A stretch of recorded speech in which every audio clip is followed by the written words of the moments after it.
am back. What's up, everybody? Benja Welldone, coming at you live on this beautiful Corona-free day. Today is Wednesday, March the 17th at 7:05 in the morning. How are you doing? So, you know what? I tried to, let me make this turn real quick. You know what I'm saying? Get a little bit more, safe. And for those of you that are just listening, it's raining and I'm making a turn in my car hydrant plant. But anyway, all good. So here's the thing, like, you know, I try to meditate, and I know that sounds very woo-woo when I'm saying that, very like holistic. No. Meditation is a normal thing. Let me just break that off real quick. All right. There's a lot of different forms of it, and that's not what this is about. But it's all about self-reflection. If you're self-reflecting frequently, if you're at peace and you're letting your thoughts escape, you are meditating. Okay, so now that we're past that, moving on.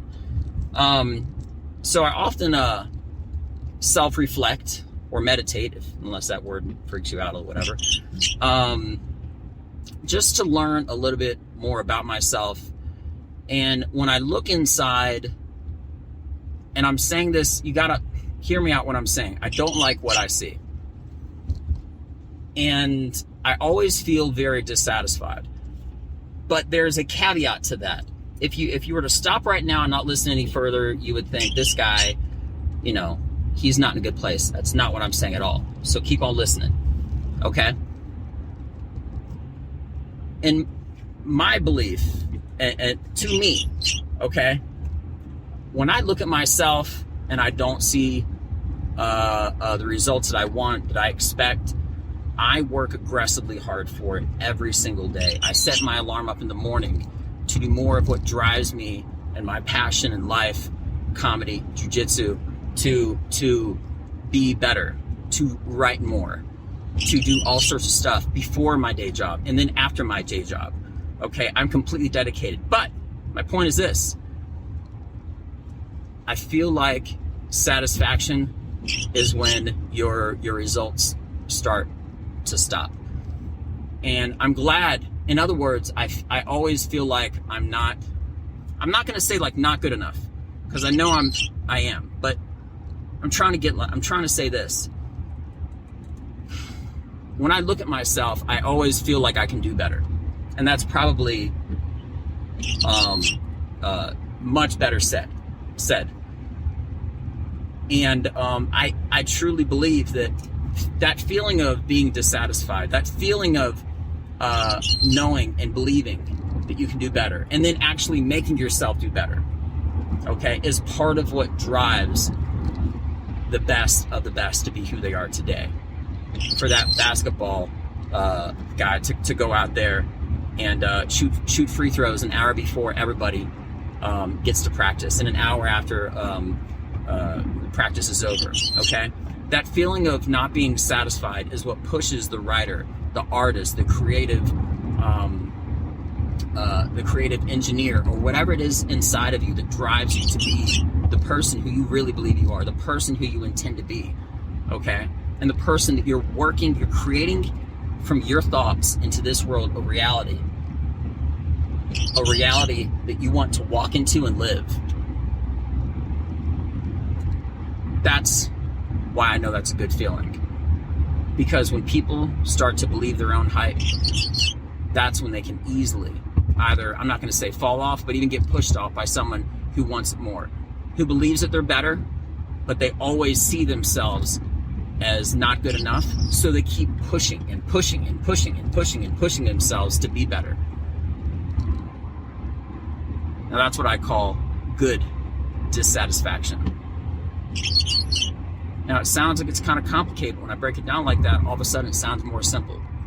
But trying to express this stuff out loud, when you know what you're thinking about, kind of like if you were going to talk to like a pretty girl. If you're going to talk to a pretty girl, you would more than likely want to have an idea as far as what you're going to say. But when you're expressing yourself and your thoughts out loud, you're externalizing these things, it's always harder, because how do you actually capture an emotion or a thought with words? It's very difficult.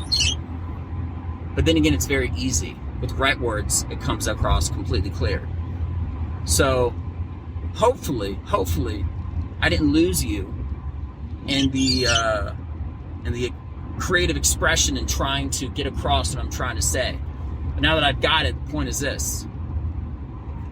If you feel like, if you know that you're working past whatever limitations others set around you, or if you have a plus above percentile work ethic, you know, everyone says 100%, do 110%. Do more than everyone else is doing. If you know you're doing that and you still feel like you're not good enough, I think that's when you start to be a world champion. That's when you start to be a New York Times bestseller. That's when you start to come after bestseller after bestseller. That's when you start to rise not just above the top, but you become a name for yourself among them. Uncommon amongst the uncommon. And that's what I work for. That's what I dedicate myself for every single day. Now, if you've listened up into this point, I really appreciate it. Because this is always about you getting to know me off stage as a stand-up comedian. And now I have a great show that I'm excited to do this Friday. And when I perform with all life, with my whole life, with every.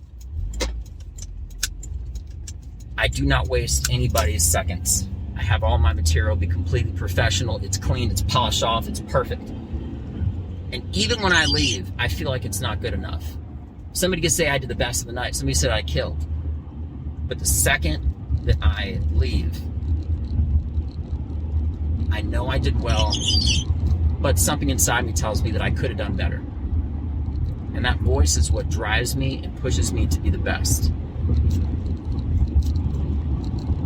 That's just a little bit about myself you might not have known if I didn't have this. But the truth is that there are people out there. Maybe you're one of them. I know I am. But when opportunity and hard work meet together, that's when you create a good moment. So make those opportunities happen. Get those opportunities. Create those opportunities because you put the hard work behind it. The way I do, the way others do. When you get that opportunity, you will outshine everybody else. And that's what you got to do. That's what you got to do. So, anyway, the reason why I said that is because I just left training jiu-jitsu, and I did really, really well. And the second that I stepped outside, I just felt like this burst of cold air.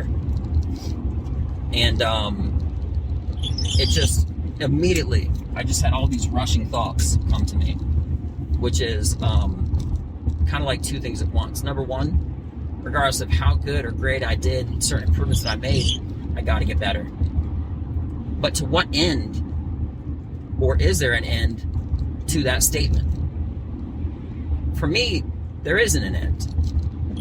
I always have to get better at jiu-jitsu. And I always have to be better at comedy, because that's who I am. That's who I've always been. I'm a soldier, and I don't just say that in some stupid metaphor, how some people call themselves a soldier because they're hardcore in the streets. No. I'm an armed service veteran, Army. Right? So between my work ethic and dedication and the thankfulness of other people before me and people that still serve, part of what I do also, I do it for me, but in doing it well, in doing whatever that I aim to be passionately as a professional stand-up comedian and doing jiu-jitsu, how good I do it is my way of saying thank you to them. Thank you to those soldiers that are still serving.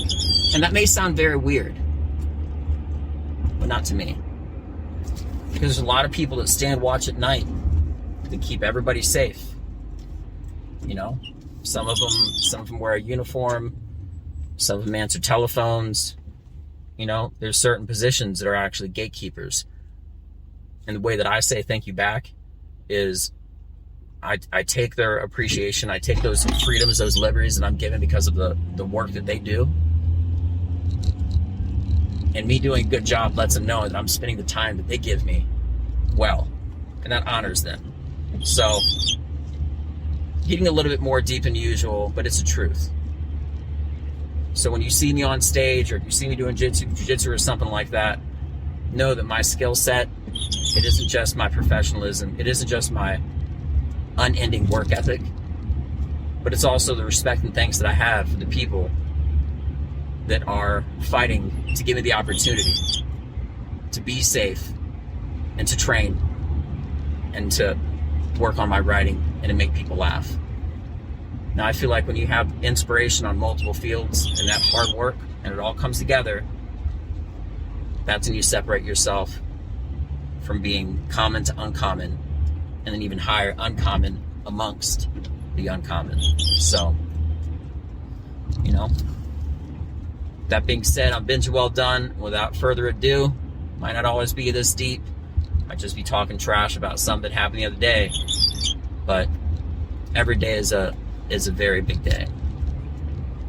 And this is today. So I'm Benja Welldone. Until next time, keep listening, keep watching, come check me out.